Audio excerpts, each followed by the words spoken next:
I think that's so crucial. And I would say too, also, with the verbiage about loving yourself, again, I don't like that verbiage, but you can't fully validate yourself. And I wrote a few things down here, if this, and they seem like they may not be significant, but they are. You cannot fully believe in yourself or validate yourself if you hit the snooze button this morning. You will think less of yourself today if you did that. Maybe not drastically or catastrophically, but you'll feel less.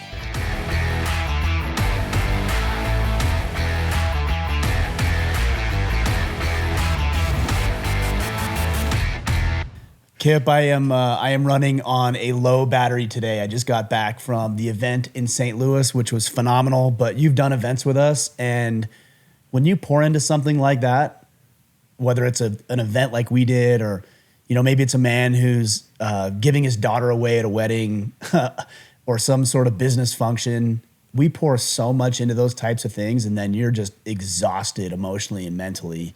Not so much physically, but just mentally and emotionally exhausted at the end of it all. Give us a recap. How did it go? Man, it was awesome. So we did this one out in St. Louis. A good friend of ours and Iron Council alumni, his name is Tony Urzi. He's the CFO at Eagle Sky Camp, or Eagle Sky of the Ozarks, I think is what it's officially called. And Kipp, I'm telling you what, it's two hours and 15 minutes or so outside of St. Louis. Yeah. It is unbelievable. It's a youth Christian camp is what it is. Got it. And I didn't know how well it would cross over for grown men. It crossed over perfectly. And we roll into this thing, and I mean, just everything's so groomed, and the attention to detail on their roads and their signage, and they have a working ranch on 5,100 acres with bison and elk and fallow deer and this weird African longhorn. I can't remember what it's called. And that's the first thing you see. And then you get into these camps, and they're cabins, and they're impeccable. Everything is just well thought out and designed. And they've got ropes courses and an obstacle course and an island in the middle of the lake that they built to 10 times the size it was when they bought the property, and roads everywhere. And the place, a chow hall, a dinner hall, like the place is just unbelievable. And it reinvigorated me because a lot of things actually went wrong with this event. And I think that's one of the things that most people don't hear of when they're listening to a podcast like this or a movement. When things go wrong, everybody wants to share how right it all went. But man, we sold a quarter of the tickets that we thought we would. We had 3 high-level keynote speakers back out. We had 2 or 3 business partners not be part of the project. It was rough, man. Yeah. And my sales were deflated, if I'm being honest. And we got out there with the 50 guys who came, and it was, I think, may have been the best event that we've ever done. Really? It was unbelievable. It's the first event that we ever did that wasn't where I was currently living, which had me nervous. But they did a phenomenal job. Chris Gatchko, our event coordinator, made sure everything was fine-tuned and honed, and everything came together. The only downside of it is the last day we were doing tug of war, and it was a partnership between here at Order of Man and Larry Hagner with the Dad Edge, and we were doing tug of war with the teams, and they said, let's do Dad Edge versus Iron Council guys. I'm like, all right, and it was pretty evenly matched. And Order of Man dominated them on the first one. And they said, hey, it's best 2 out of 3. So then we switched sides, and they dominated us on the second one. And then somebody said, hey, tiebreaker, Larry and Ryan, one-on-one, tug of war. Oh, suck. So I'm like, Larry's a strong guy. He's fit. He's been working out. I'm like, Larry's going to beat me on this for sure. Yeah. And 3, 2, 1, go. We start pulling. And I kind of like slipped a little. I saw him slip, and he kind of went down to his butt, but he got back up. And while he was slipping, I was pulling, and then I kind of turned a little bit. And I heard, I don't know if it was the rope dropping or I heard and felt a little bit of pop. Oh, no. And I kind of almost fell to the ground because the rope went slack. So like pulled it and kind of fell to the ground. And I got back up, and I looked over, and Larry was wincing on the ground. Oh, did he get hurt? He got hurt. This is the last day, the last physical event, and he thinks he's got to go in for some more scans and MRIs, but he thinks that maybe he tore his MCL or something. ACL. His ACL. Suck. Yeah. So that was fun. That So does so suck. Order of Man 1, the tug of war. You tore his ACL. I was just trying to With break a his rope. spirit, not his knee. Yeah. But no, Larry's that tough. He'll make a sucks. good comeback. I felt horrible about. Of course, it wasn't anybody's fault. It just things like that Happens. happen. Tweak, weird And it was movement. really cool because we had a couple of guys who were firefighters and EMT certified come in and that were at the event as participants, come in, do their thing. They knew what was going on immediately, got him stabilized. We got him taken care of, got him home. Fortunately, he doesn't live too far from the venue, and I think he's resting yesterday and today. But other than that, everything went off without a hitch. So next year's going to be even better. We're going to let you guys know because I want to do 4 to 5 to 10 times the amount of guys there. We've got the venue and the space to do it. Capacity to do it. I love it, man. Yeah. Cool. Should we get into questions or any other headlines other than just to recap on the event? No headlines today. So there's always something going on, but I think we've addressed a lot of that. And if something comes up, we'll talk about it. But yeah, let's just jump right into questions. All right. Sounds great. Josh Wellman. My 5 and 6-year-old boys are about the same size. The younger one is extremely tough and a bit of a bruiser, never backs down from a physical altercation. When they argue, as brothers often do, it usually ends up in hitting and eventual crying. When I was young, my parents' solution was to let the brothers hash it out, but he was a lot older than me, and that just ended up in me getting dominated until I was in high school. Question, besides getting him into jiu-jitsu, which I intend to this fall, how would you address this with the boys at this age? When do I need to let them hash it out, or when and how do I need to intervene? I actually like the hash it out method. I think kids need to learn to use their words. Obviously, boys become more physical than girls do, I think, generally. But there is a hierarchy in life, and some people are bigger than you, and some people have more money than you, and some people have more influence or power than you. And that is just the reality of life. I think there needs to probably be some parameters established, and where I would begin to intervene is where it is no longer productive towards the desired outcome. And the desired outcome is for them to learn how to do conflict resolution. Yeah. And it might get physical because it does sometimes with boys. And maybe the younger one realizes, or the older one, if they're about the same size, realizes, hey, I might need to shut my mouth sometimes because he might punch me in the nose if I don't. And I actually don't think that's entirely bad. Obviously, we live in a civilized society where you can't just go running around punching people in the face if they say something that you disagree with. But as brothers, I think it's fine. I really do. Now, if one of them's under risk of getting hurt or injured, or it's no longer about the fight itself and it's getting nasty, I'd jump in.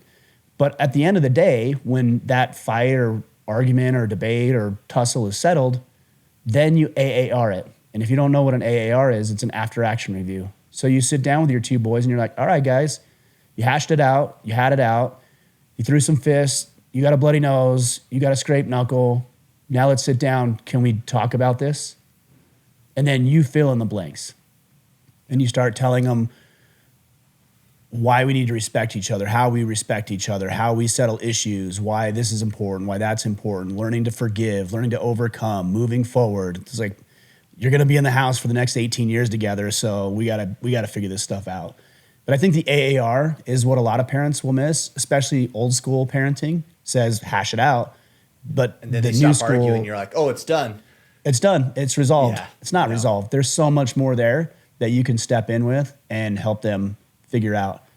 And also, to your point about jiu-jitsu, if they do jiu-jitsu and somebody comes at them and one of the kids takes their back and chokes them out, there's a lesson to be learned. Like, hey, there's consequences for running your mouth. And I don't think that's an entirely bad thing. Yeah. I think the one thing that comes to mind during that AER is I would really focus on helping them understand what was said versus their interpretation and double down on what they made it mean. right? That's where most arguments and hurt is created, is in the interpretation of the circumstance or what was said or what was done. And the sooner our kids understand that, the more mentally and emotionally resilient and strong they will be.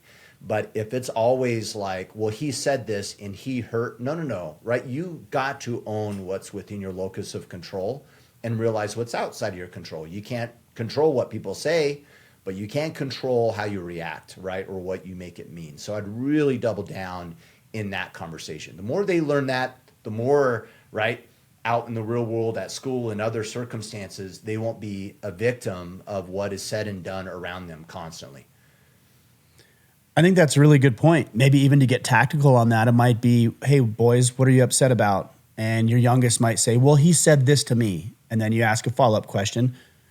And how did that make you feel? What did you think about that? What was he telling you? What was the story that he was telling you? Well, he was just trying to be mean and a jerk and blah, blah, blah.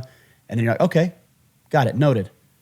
Older son, hey, what did you say or do? And then he tells you, and what did you mean by that? And he might say, well, I wasn't trying to be mean. I was just I wanted to play with that toy, and he was trying to take it, and that's not his toy to play with. It's like, okay, see how we have the same scenario, and both of us are looking at it from a different perspective. And by the way, when you're 4 and 6-year-old, we laugh at it because we think it's funny, but we do it at 44 years old too, where I might do something that impacts somebody either in a negative or positive way, and it's because of how they interpret it, when I could have meant something completely different. I may not have meant to slight somebody or hurt somebody or for it to come out that way. But we're all dumb. We're all dense. We say dumb things. We do dumb things in moments of, I don't know, emotional frustration or just irritability. A person takes it out of context, and then all of a sudden now you have this conflict that maybe didn't really need to exist. And so there's a level of grace on both parties where it's, hey, you know what? I did say that in a bad way. I'm sorry. I didn't mean it that way, but I am sorry, and I can see why that was the wrong thing to do. And then the other party, there's some grace in that, hey, I know you're not trying to hurt me, or I know you're not trying to do that thing, but it still hurts. And so I can see that. And then you come to some sort of resolution on it. Yep. Next question from Bob Ross. Bob, I'm going to just jump right to the question here, which is any tips, tricks, or ideas on how to leave the stress at work and not bring it home? Such a common question. We get this a lot, actually. And I would argue a major issue for most guys, right? Bringing the stresses of work home. Yeah, it's hard. Mine's hard because my work is at home. And the other thing that makes it so difficult is this dang device that we have in our pocket all the time. The cell phone. So work is always with you because of that. It's always with you. So I would say the first thing you need to do is create rules around primarily this device and emails and computer technology usually, where you say to yourself, hey, when I get home, I'm not on the device at all. Maybe that's one of your rules. Or I'm not going to be on this until after the kids go to bed, and then I'm going to spend 20 minutes checking social media or checking emails. That might be acceptable. For me, I don't check my emails after a certain time because I know if I check emails, I'm not going to do anything about the emails at night at 9 or 10 o'clock at night, but it'll just bother me and I won't be able to sleep as well. So I don't even check emails because I don't want to be inundated with and bombarded with messages or complaints or bills that I needed to pay or anything else that you might get via email. Yeah. But then there's also what I would call a cooling down period. And I think this is where a lot of guys get it wrong. When I was younger, I would go out and I would do my financial planning practice stuff.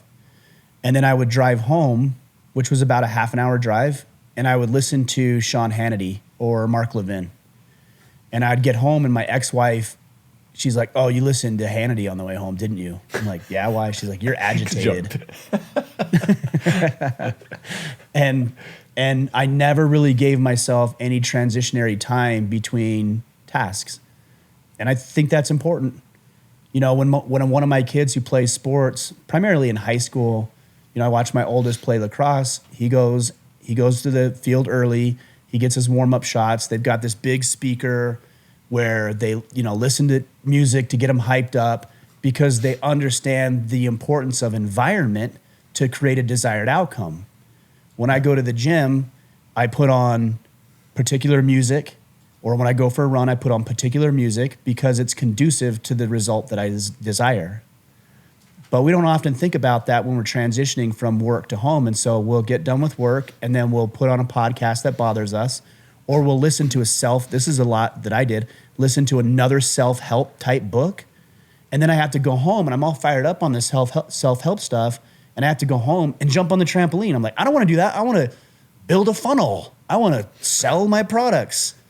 And I never created any transitionary time. The best decision I ever made is when I got done with work, I would drive home in silence and I would start prepping for what was to come. What am I going to say when I walk in the door? What is dinner going to look like tonight?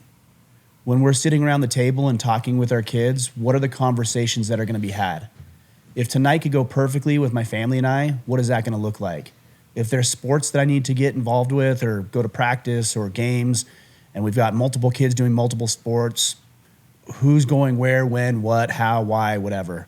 When we put them to bed, what stories are we reading them? And I would really get into this mindset of being a good father when I was there. And I'm not here to tell you I'm perfect at that, but when I do that, everything else goes better and I'm able to leave the rest at the door. So I think if you combine healthy boundaries around what tends to creep or seep into your family life, in addition to some intentionality with some of that transitionary time. I had a guy that he'd get home and he would literally hang. There was a big tree branch just a little bit higher than him, and he would grab the tree branch and he would hang for about 30 seconds to a minute off that tree branch before he walked in. I asked him why he did that. He says, I want to hang my problems at the door. And that was just a mental cue, a little heuristic where he could do that and go inside, and he was completely free because he made the choice to be free of whatever career burdens that he was dealing with throughout the day. Totally. And I love what one of the phrases you said is intentionality. And sometimes we might need to enlist people in that intentionality, Bob. So if, set the tone and the expectation with the wife, with the kids or whatever of how you want it to go. And if there's some exceptions, I got to work tonight. Don't just go home and just integrate that. Like set the tone like, hey, honey, heads up. I got a long night coming. So this is how it's going to look like. Obviously, make sure it's an exception to the rule, but that will help. It will absolutely help. And I don't know about you, Ryan, but I have a couple kids that there's a night and day difference when you drop something on them versus when you give them a heads up. They handle the world 100% better if I kind of give them a heads up and give them time to process and get ready for it, right? And so just kind of keep that in mind because that might help in some cases. I mean, that happens to me quite often. We might have an open enrollment for Iron Council, and our preview calls are typically at 8 p.m. Eastern, which is 6 p.m. my time. If the kids are here, I mean, that's prime time sports, that's prime time dinner time, and then I've got a business call. And when those come up, I do that exactly. Hey, guys, I'm going to be on my call for the next 50 minutes. Here's what you can do in the meantime. The food is ready, so go ahead and serve yourself. You guys can watch a movie. You can, do whatever you need to do, but I'm not available for the next hour. But here's the other kicker. When it's done, here's what we're going to do. Yeah. And that gives them a little bit of optimism and something to look forward. But the real challenge is now you committed to that, so you actually have to do it. Because the temptation is you get on a work call, for example, and all of a sudden you're right in front of your emails again, and the work call's done. It took an hour, and now you're doing emails for the next half hour. Not acceptable. You told them, hey, when I'm done, we'll go out and play basketball, or we'll go to the park, or we'll go for a hike, or we'll wrestle with a dog, or we'll jump on the trampoline. And that's what you obligated to do for yourself and them. So make sure you get that done. Well, and we could rat hole on the consequences of that and you not honoring your word and the erosion of trust. I mean, that's much bigger than just, well, I just had some things come up. It's big. So anyone that just heard that and they're like, oh yeah, that happens sometimes, it's not a big deal. It's absolutely a big deal.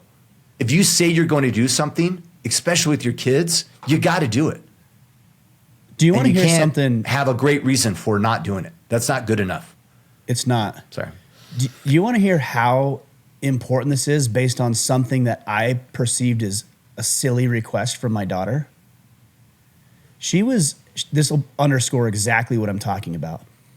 The other day, she was mad about something. She was frustrated because her hair wasn't done before her soccer game. And I said, well, let me learn. I don't know how to do girls' hair. I'm going to learn how to do your hair so I can help you with it. And she looked me straight in the eye and she says, yeah, right, Dad.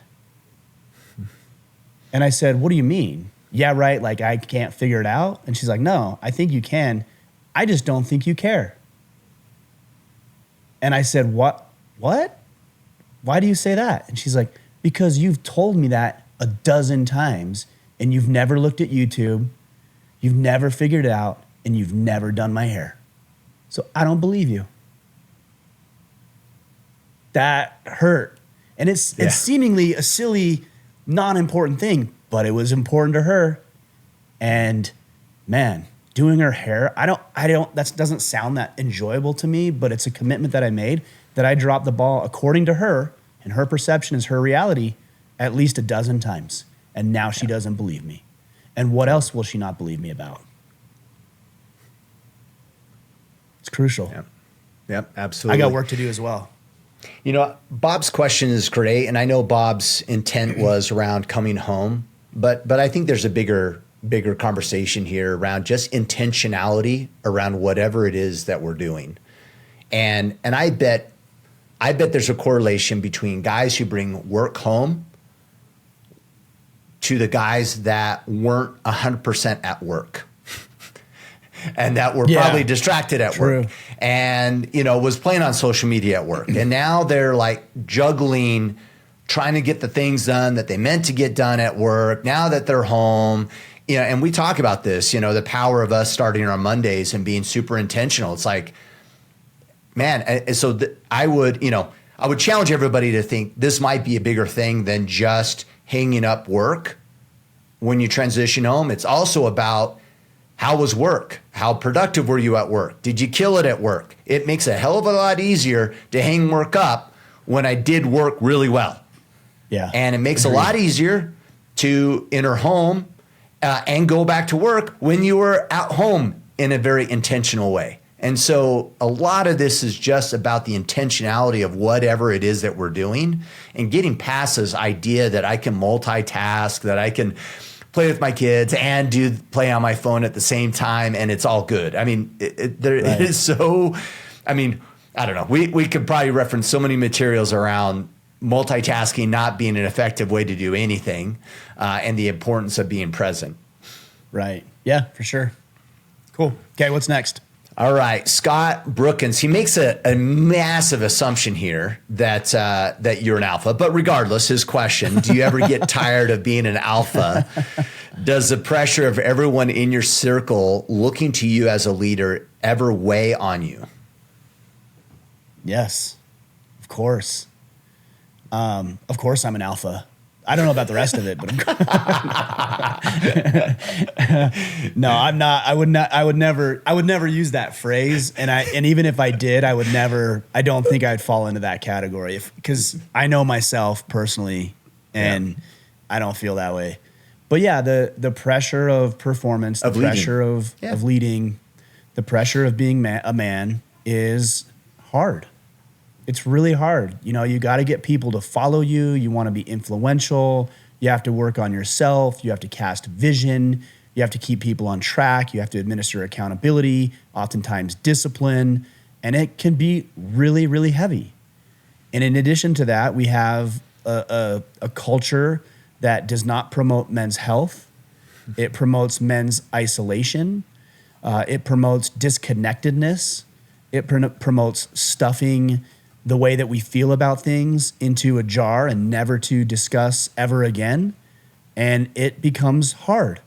And also, that's your job, man. You are a man. And that is the burden, but also the beautiful blessing of what it means to be a man, is that you have an opportunity to grow and learn and step up and get better. But what's really important is, because we know that the pressures exist, and they always do, and nobody cares. I should say it, nobody cares to the degree that you would like them to. Yeah. Okay, your wife cares about the pressure, but she also cares more, and I'm not trying to slight women by any means, she cares more about you getting it done.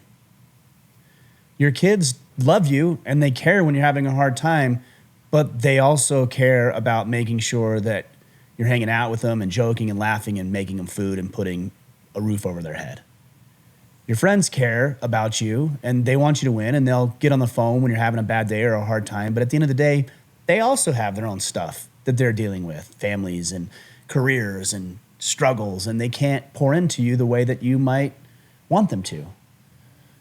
So you really need to look at this as a multifaceted approach. You need to be able to validate yourself. And this is something that I really am realizing recently, that I need to learn to validate myself, where I don't need the opinions or the accolades or praise or even attention of other people.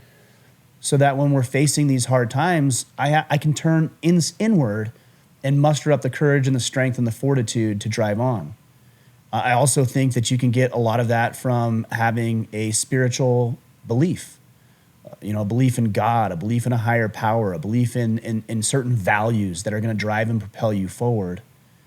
And then in addition to your own internal belief system and a higher power, then you need to look externally. Who are your friends? How many guys, Kipp, have you seen, probably close personal friends, who have gone through divorces? And when they go through a divorce, maybe this was even you, it was for me, we pop our heads up and we realize, I don't have anybody around me. I was in this marriage and I was trying to serve this woman. I was trying to serve these kids. I was trying to do the work and provide a financial stability for my family. And I look up because of this devastating news, and you look around and you're like, where's all my friends? Where's all my hobbies? Where's all my interests and activities and the things that edify and uplift me? You let all of those go on the altar of this family, typically. Yeah. And then you lose it and you lost everything, because that's everything. Literally everything. Yeah. Yeah. So make sure you're looking for the internal growth, the higher power growth, and the external growth by always, even when things are good, engaging in hobbies and interests and pursuits or career aspirations, and finding really good men in your corner.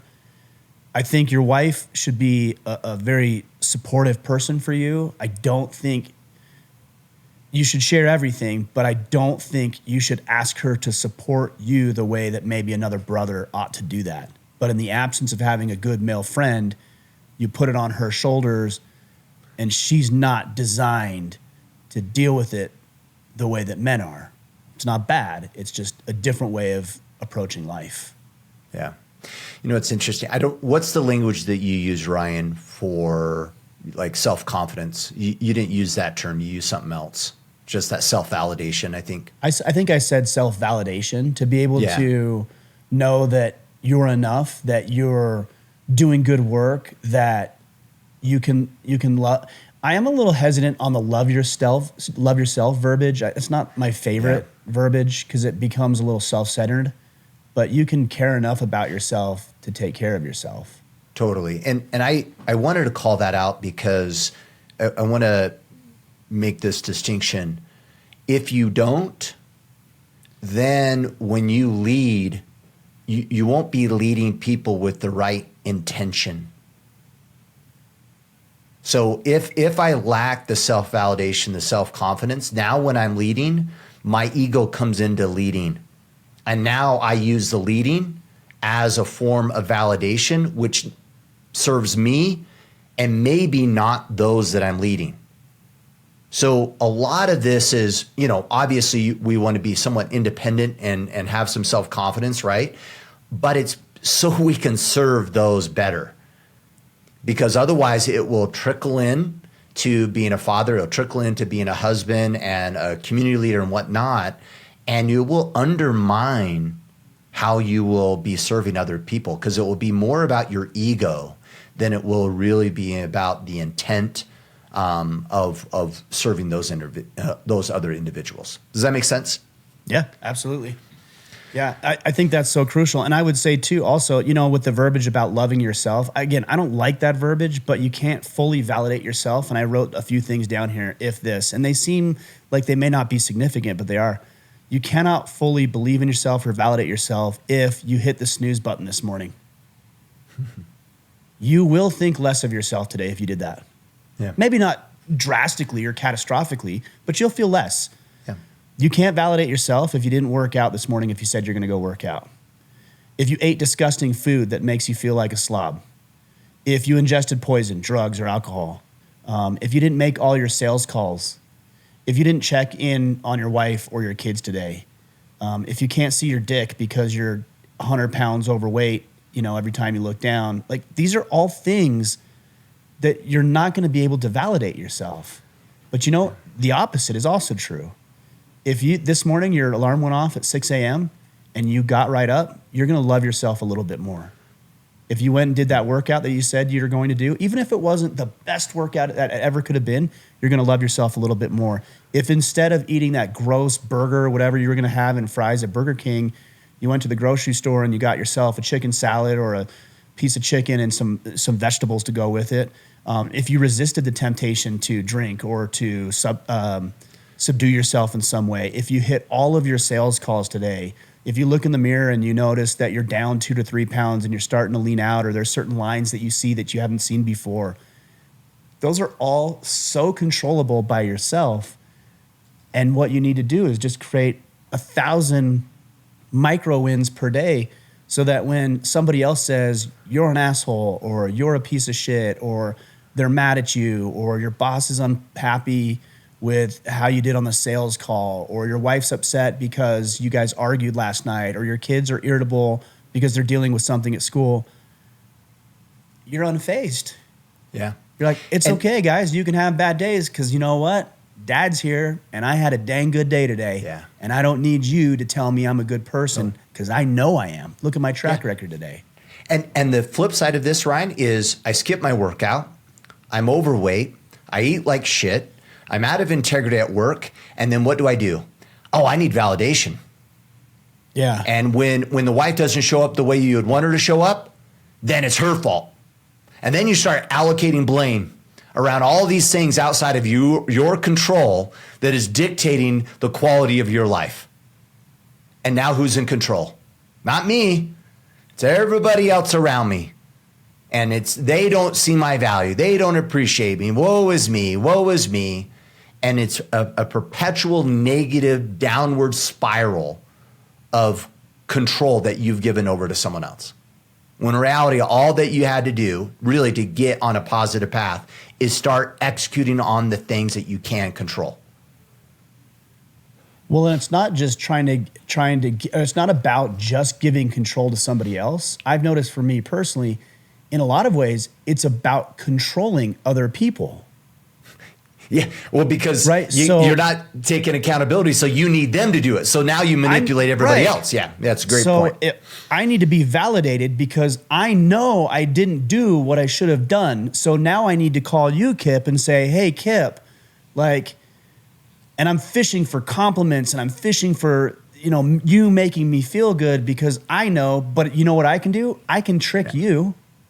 Yeah. I can leave out part of the story. I can tell, and I've done this, and I've done this recently where you tell a little white lie, not with the intent to hurt somebody, but you to tell a lie manage their expectations or to manipulate them. opinions. It's not, let's call it what it is. Let's Yep. not say manage expectations. Yep. Let's call it what it is, to manipulate, to get them to think differently about you or to shelter them from their own emotions. Yeah. And you do that because you're so concerned. I do that because I'm so concerned with the other way that people might perceive me because maybe I recognize my own inadequacies. Yeah. And when you shore those up and you work towards those, I don't need to control or manage your emotions. You can be mad, you can be glad, you can be happy, you can be sad. And regardless of what spectrum of the emotional aisle you're on, it doesn't impact me as much because I'm already full. Yeah. These are things that I've been pondering actually the last week or so. And it's been pretty enlightening to consider this stuff and what I do and how I fall short in that. Totally. And there's some easy red flags to look for. So if someone's listening to us and they're like, this is not really applicable to me. Here's your red flags saying that they probably are. Is there areas of your life that you're waiting and hoping for someone else to do something for the circumstance to get better.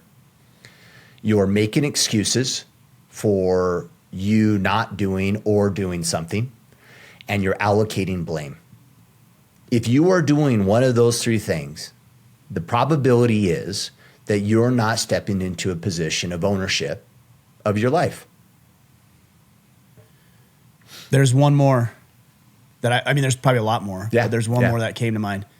If you're crafting your word or your messages based on the response of other people. Yeah. So, for example, you need to have this deep conversation with your wife about some financial irresponsibility, let's say. Maybe you made a bad purchase, or you had more debt than you thought you did and you weren't forthright. So you need to have that discussion with her. But you spend all day thinking about, what should I say? How should I craft this? Yeah. How do I work the angles? Maybe I could say it's not so much debt as it really is, because you're worried about her reaction instead of worrying about your own indiscretion. Yeah. And I'm not saying we shouldn't be aware of the way we communicate messages, because then that's just stupid. But for me, I need to focus on if I'm omitting information or distorting or tweaking a little bit based on what I think somebody else might think or say, that's my problem. Yeah. And that's something I can work on. Yeah, I love that, man. And this shows up, by the way, this shows up in the workplace like all the time. You'll get leaders that will be like, oh, what's manage their opinions and expectations. It's like, mark my word, it doesn't matter how well you craft it. If you're doing that, it won't pass the bullshit test. Anybody will read the thing, the email, whatever, and they all go, yeah, whatever, right? Like, there's more to this story. They're omitting information. And then you have a choice. Okay, hold on. Are we manipulating?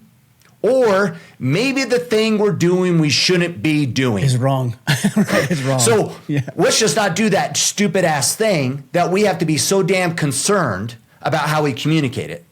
Right. Or actually, let's just extend trust and say, hey, we know we're doing the right thing, and we trust people, and or we realize that we're not in this position to manipulate people, and how they receive it is how they receive it, and we'll address it. What do you know? The biggest challenge is that a lot of times you've already done the thing, right? Because you're right. Yeah. That what is it? The ounce of prevention is worth a pound of cure.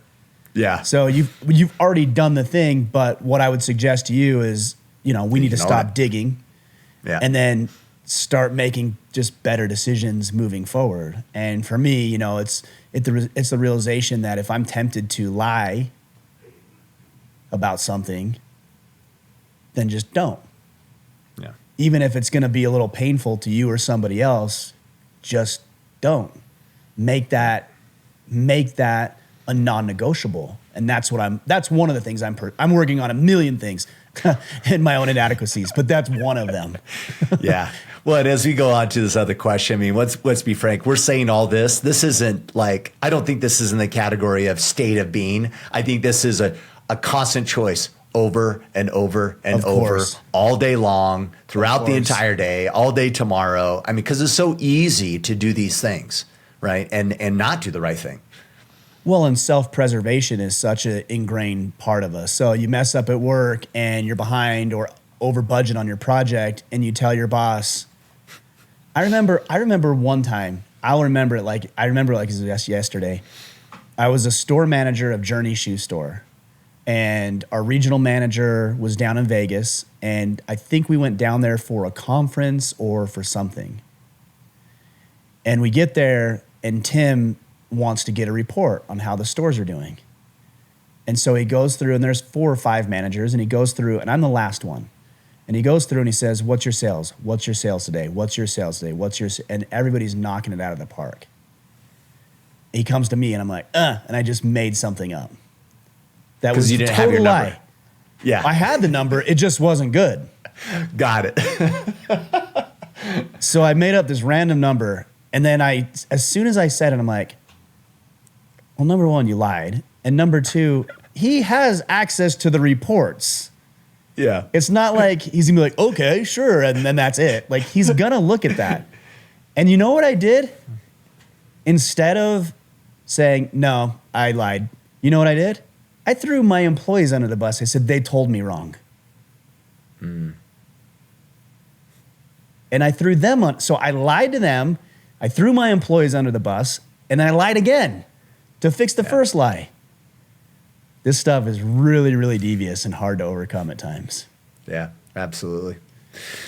All right, Peyton Mathis. When it comes to marriage, do you guys believe in the hard year cycles? Like 3, 7, and 11 years being the hardest? If you do, why do you think that is, and how do you get through it? I've always heard this, but not sure if it's true.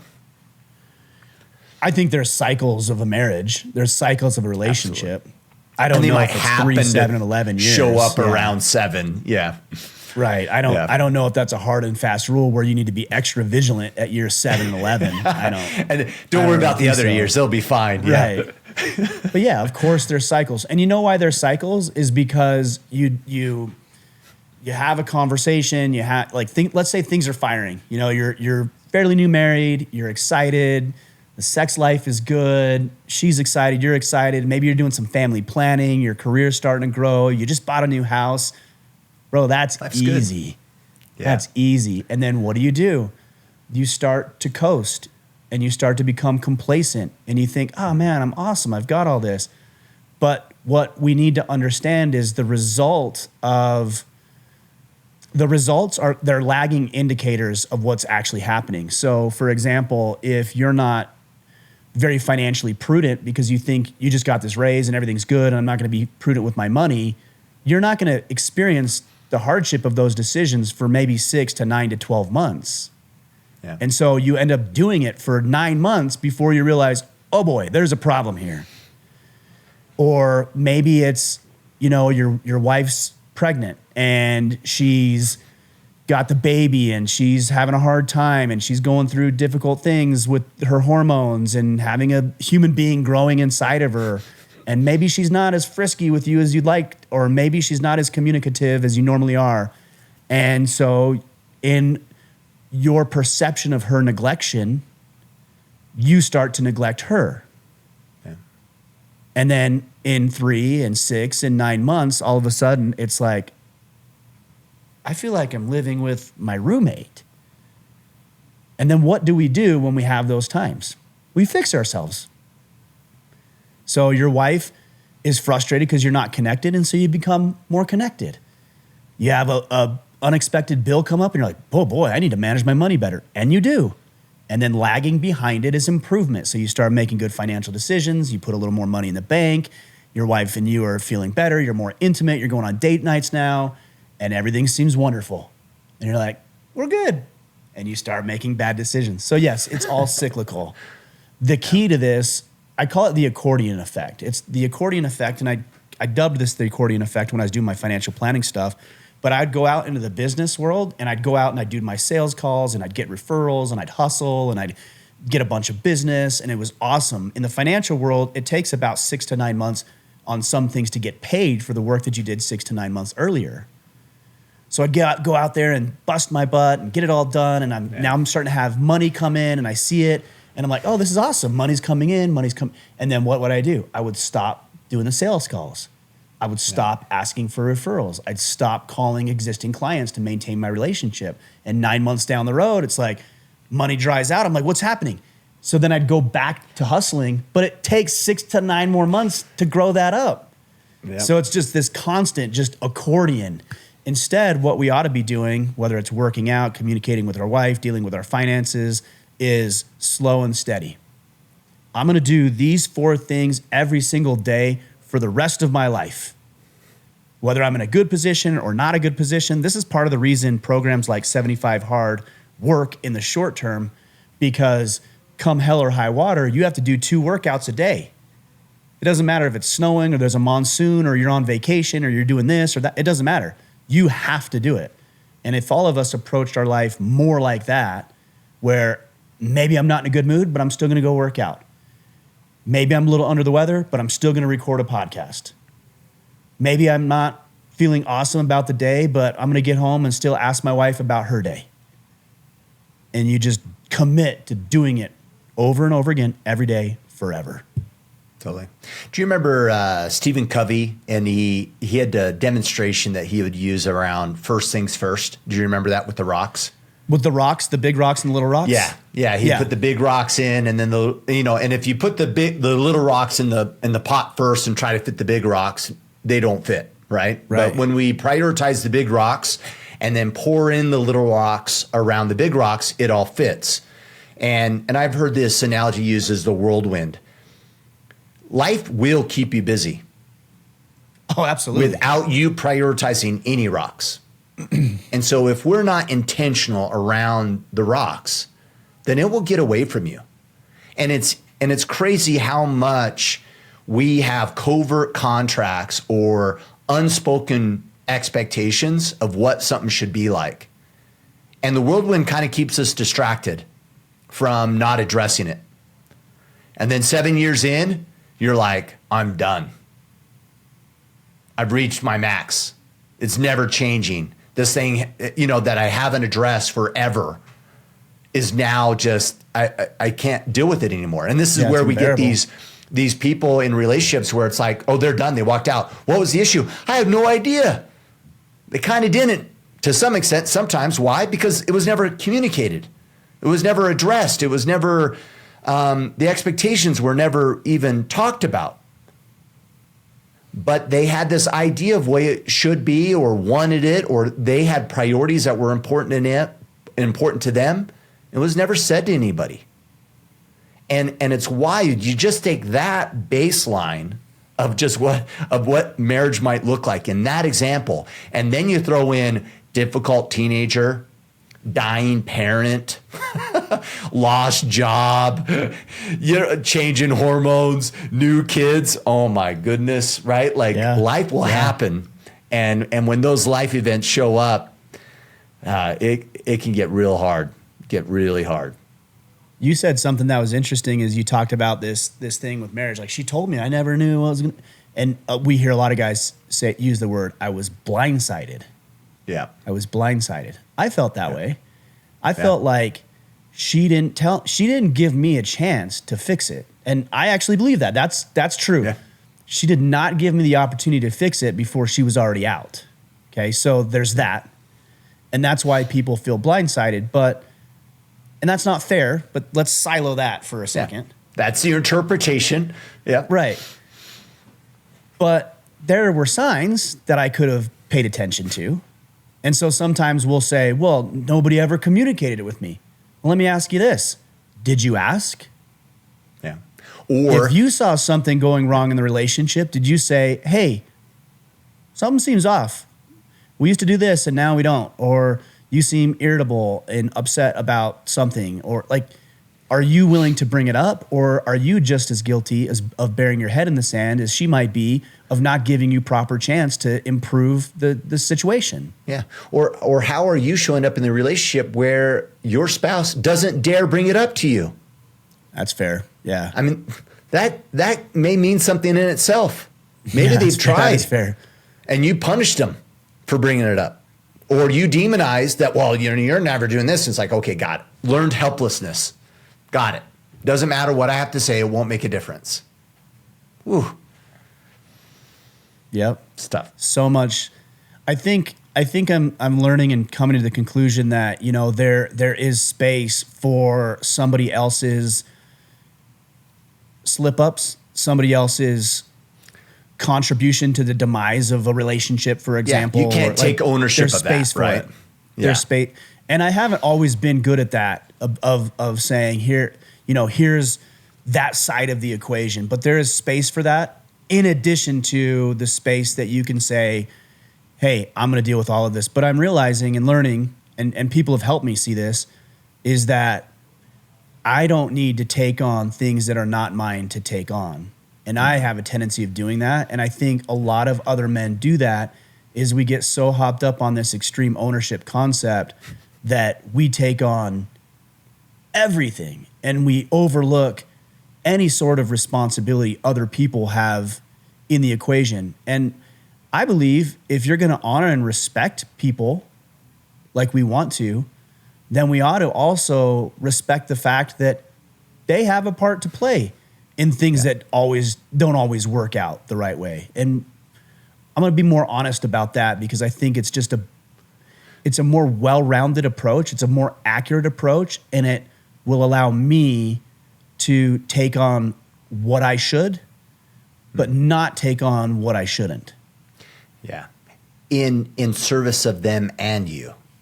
Because it's also good for them to own their world, right? And you not trying to dictate and control it either. Yeah, that's great. Yeah. That's great. Mark Globowski. Did I pronounce Mark's name right? Goblowski.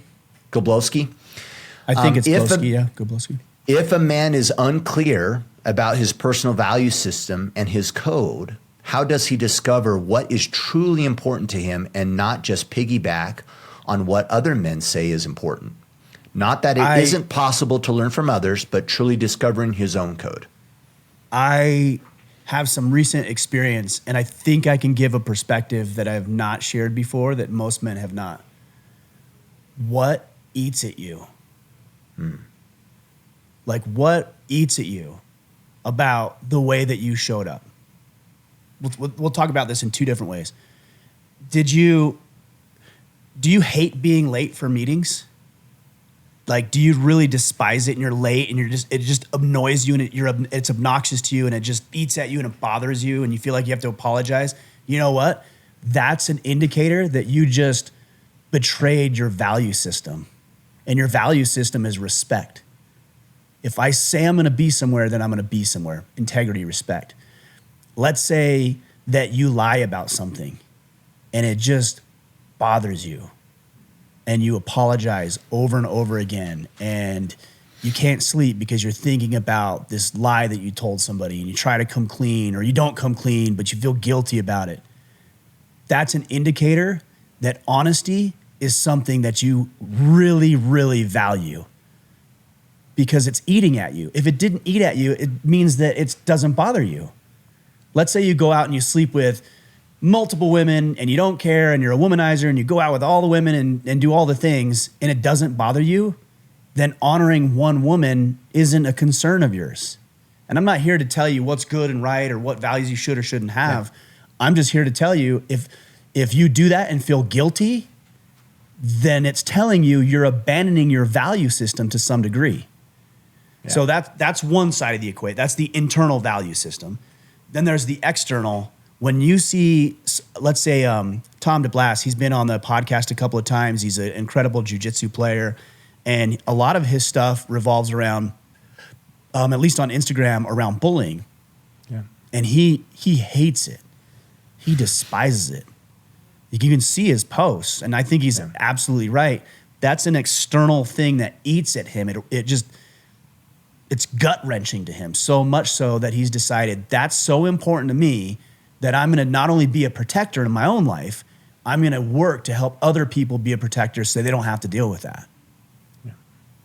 Or let's say you get into nonprofit work with a certain organization because you were taken advantage of as a young child. Maybe you were sexually molested as a young child, and now that's so disturbing to you, as it ought to be, that you want to get into nonprofit work that protects children. Maybe it's social work through the government, or maybe it's a nonprofit charitable organization. So the best thing I can tell you to figure out your values, what eats at you in your own behavior and the behavior of others. And that's where you know the betrayal of values is existing. I love it. I love it. And would you say, Ryan, this changes and evolves, right? And I know Mark's not suggesting this, but sometimes, you know, we talk about the battle plans in Iron Council and our vision, and guys wrap up onto like the vision, like the right version and what the value should be. And it's like sometimes it's like, no, it's just wherever you are right now. What is that? Vision. Yeah. And guess what? That shit's going to change in 5 years, and it should, because you're not the same person as you was before. And it's important that we're constantly evolving and changing. And so don't get too wrapped up on the values. Figure out what they are now and then evolve and grow right from there. Yeah, for sure. and be open to it. Just Yeah. be open to the fact that life circumstances change. You get promotions, you make more money, you make less money, relationships come and some go, and one of your kids breaks their arm or gets hurt or incapacitated or, heaven forbid, terminally ill, or you have a lawsuit that you need to deal with, or a death of a loved one. I mean, if that doesn't change your vision, I would suggest you're too rigid and you are brittle and you will break. So be open to just life's, man, there's going to be things that happen to me today I did not predict. I did not have on my bingo card, as they say. Yeah. Okay. So how am I going to deal with that? Am I going to be able to adapt? I hope. And some things are going to kick me in the pants a little harder than other things, but I got to adapt. I got to adjust. You have to. There's no other alternative. Yeah. Yeah. I love it. We have one last question. It's a quick one. Okay. Let's take it. Randy Richer, how much does your credit score factor into your life? Do you treat it appropriately? It hasn't factored into my life for a long time. Yeah. But you should, kind of care about it. I mean, you know what I mean? Like, maybe something to have on your radar, right? The way that I look at a credit score, especially when you're younger and maybe finances are a little different, is you need to be very aware of it and make sure you're doing the right things to build up that credit score. I wish it weren't the case, but it is. So just do the right things.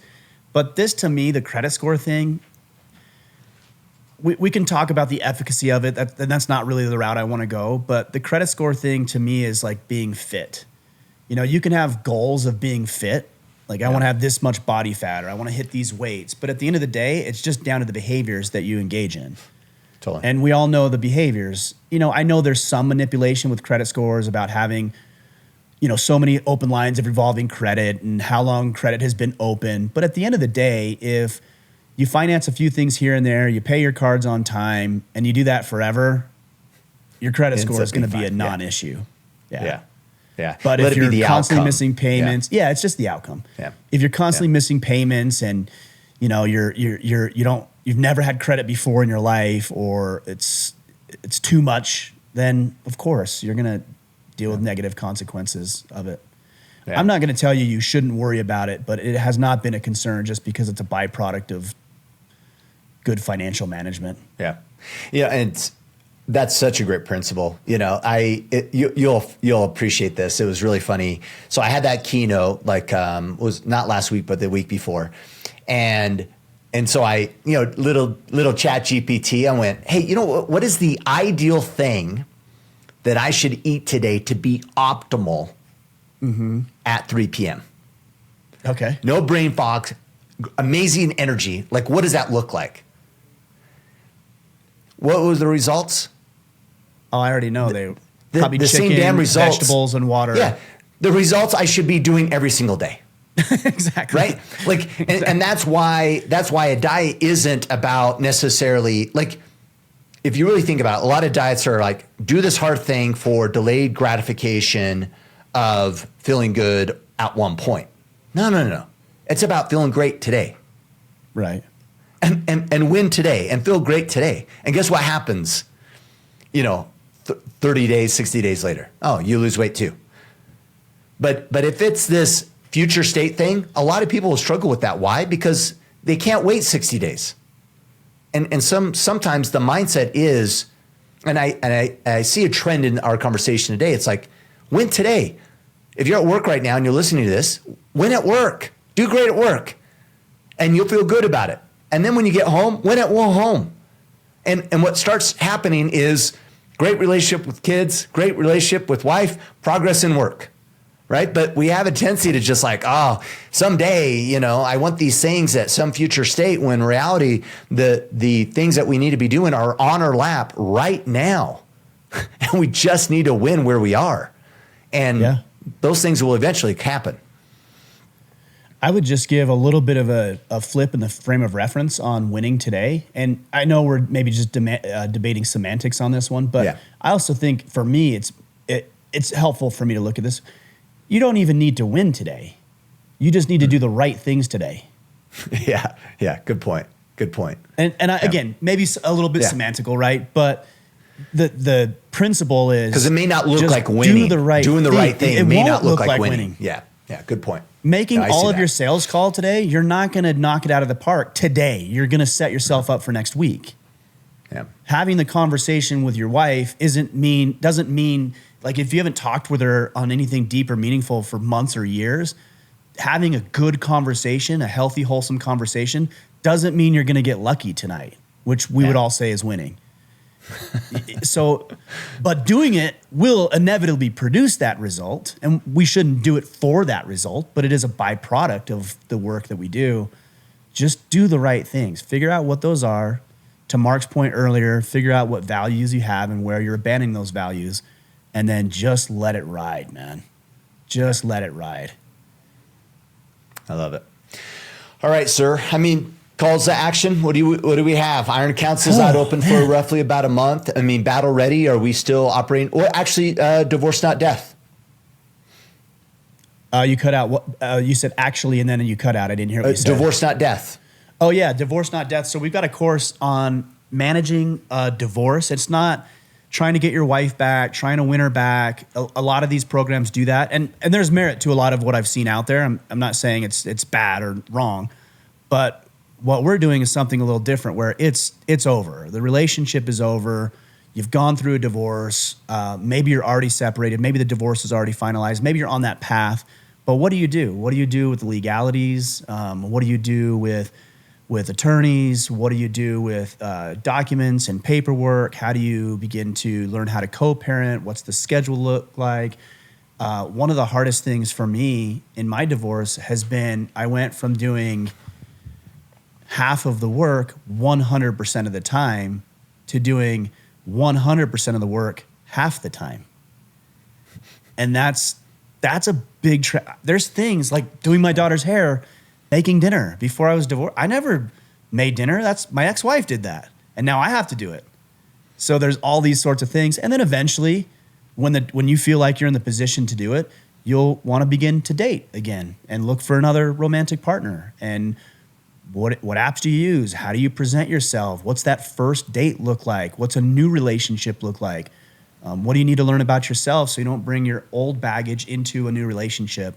So we've got different modules based on you developing and getting past and through probably the hardest time in your life, if it's anything like it was for me and the thousands and thousands of men who have told me about their own personal scenarios. So if you go to divorcenotdeath.com, drop your email in, and we'll let you know in the next month, 30 to 45 days, as soon as that opens up, because that's going to be a big deal for a lot of people.